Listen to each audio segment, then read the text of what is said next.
Hello Horror Hounds, it's tag time once again, and this time it's the Halloween season tag created by MichaelMyers101, and I was tagged by the Geek Legion of Doom. It's a really nice mixture of questions about the season and questions about the Halloween franchise. So let's dive straight in. Question number one, what is the quintessential movie for you at Halloween time? Last year I created a new Halloween tradition for us. We got this movie on Blu-ray, watched it, had such a blast that I asked my girlfriend, can we watch this every Halloween please? Can we turn this into a Halloween tradition? So I'm a few short days away from watching The Monster Club again. I love this film. It's an absolute laugh riot. It's a horror anthology movie based on the stories of Ronald Chetwynd Hayes. It's got Vincent Price in it, John Carradine, Donald Pleasance. There are songs in this. The Monster Club itself, yes, all right. Most of the monsters are just wearing really cheap Halloween masks, but the whole movie has a Halloween party flavour to it. The songs really get stuck in your head. The stories are really good. Vincent Price is fantastic in it, and the picture on Blu-ray looks absolutely gorgeous. It's a Halloween party on a disc. Check it out. Question number two, what's your favourite Halloween costume? I don't dress up every year, and for the last years I really haven't, so we're going back some. I've definitely at some point dressed as Jason using that mask right there, but I guess the only costume that really sticks in my head, it was a sort of grab bag of different things. I was sort of dressed as a priest. You can get, so all you need is a black suit and black shirt, and you get the dog collar sort of front piece put around you. And in my youth, weirdly, I looked good dressed as a priest, which was really worrying. But what I added to it, I had a sort of plastic eye that I stuck there as a third eye and took some fake blood and dribbled it from the sort of corner of the eye, and then a sort of tear of blood sort of ran down one side of my face. It wasn't anything in particular, just a sort of satanic priest or something like that. But as a last minute grab-a-thon of different bits and pieces, I quite liked it.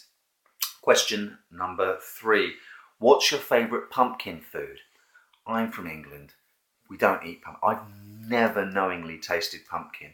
Is it nice? The only thing I know in this country is that pumpkin spiced latte is a bit of a punchline to hipster jokes and around the season.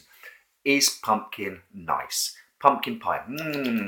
Tell me if I'm missing out. What is it? Sweet, sour, savoury? It wouldn't be sour. Next question.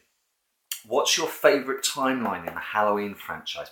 Man, that is difficult, and I have been pondering that for a while. I'm hoping that the new timeline set up by the new movie is going to be my favourite. The original Halloween and Halloween 2018. I've always taken exception to the introduction of the family ties from part 2 onwards. I think that boxed the entire franchise into a corner that it has never struggled out of, apart from this superb part 3. And this one is going to sever all of that familial tie. As far as I understand, Laurie Strode is not going to be Michael's brother. He is going to become once again the Shape, a scary, unknowable force for evil, and I'm really looking forward to that. I'm a little bit worried if he's still the Shape, why he would go after Laurie again, but we'll have to check out that movie to find out. The existing timelines?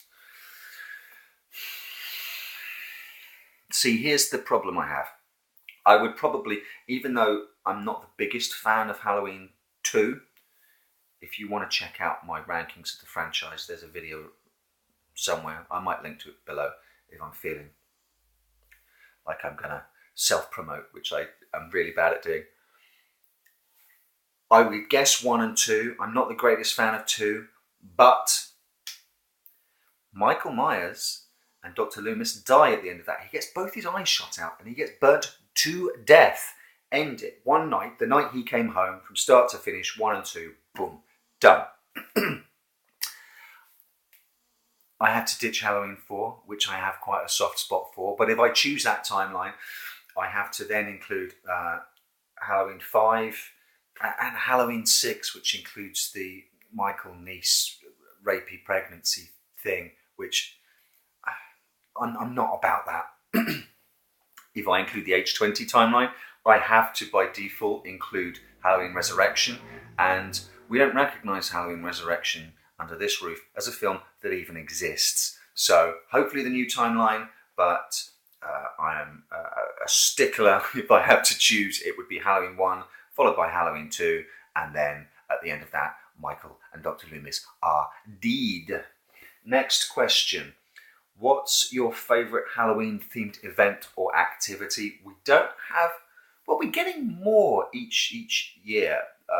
The last couple of years, I went to a absolutely fantastic horror maze called Horror at Hinchingbrook House. HINCHINGBROOKE.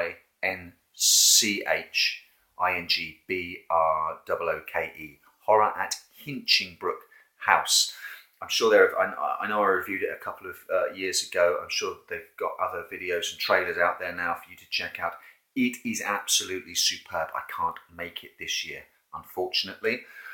But this year on Halloween, I'm going to go to Portsmouth's historic dockyards at night with some friends, and we're going to go on a sort of ghost tour about and we're going to get to go on a lot of the ships at night in the dark. I think with actors telling the history of the place and some of the bloody history of it. So I'm really looking forward to that. Question number 7. What's your favourite pumpkin style carving? I don't understand the question. This is me being dumb. So I don't know how to answer that.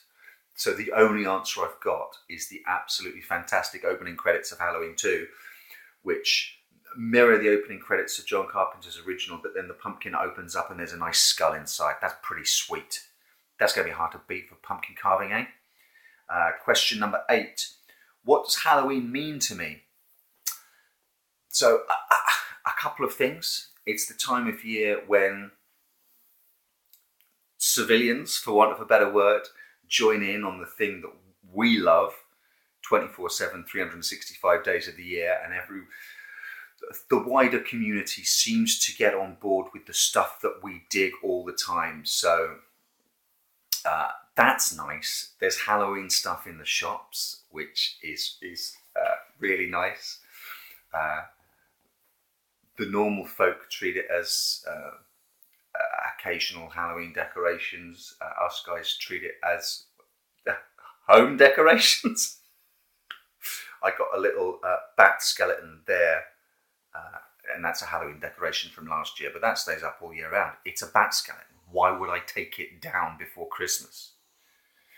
And finally, what is your favourite character in the Halloween franchise? It's not Michael, because he's not a character.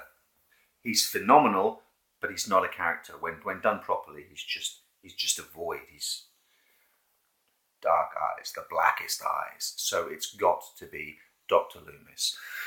Donald Pleasance really became the heart and soul of the franchise, and he got more agitated, wilder, more sort of evangelical as the series went on, and I love him for it. Donald Pleasance, Dr. Loomis, easily. So I will tag a few other channels. If I don't specifically mention you and you want to do this, by all means, absolutely feel free. Let me know in the comment section that you've done it, and I can check out your answers. Geek Legion of Doom already tagged Deadly Dames Horror Extravaganza, so I won't double up on that, but I will ask my good friends Jambo Shango and Randy Mole what their answers are, because I'm always keen to hear their answers for tags like this. And I will go across the Atlantic and tag Rosenfield 10, Joseph and James, over in New Orleans, so we can get some bona fide American citizens' answers, and they can maybe explain to me whether pumpkin tastes good and what different style of pumpkin carvings there are.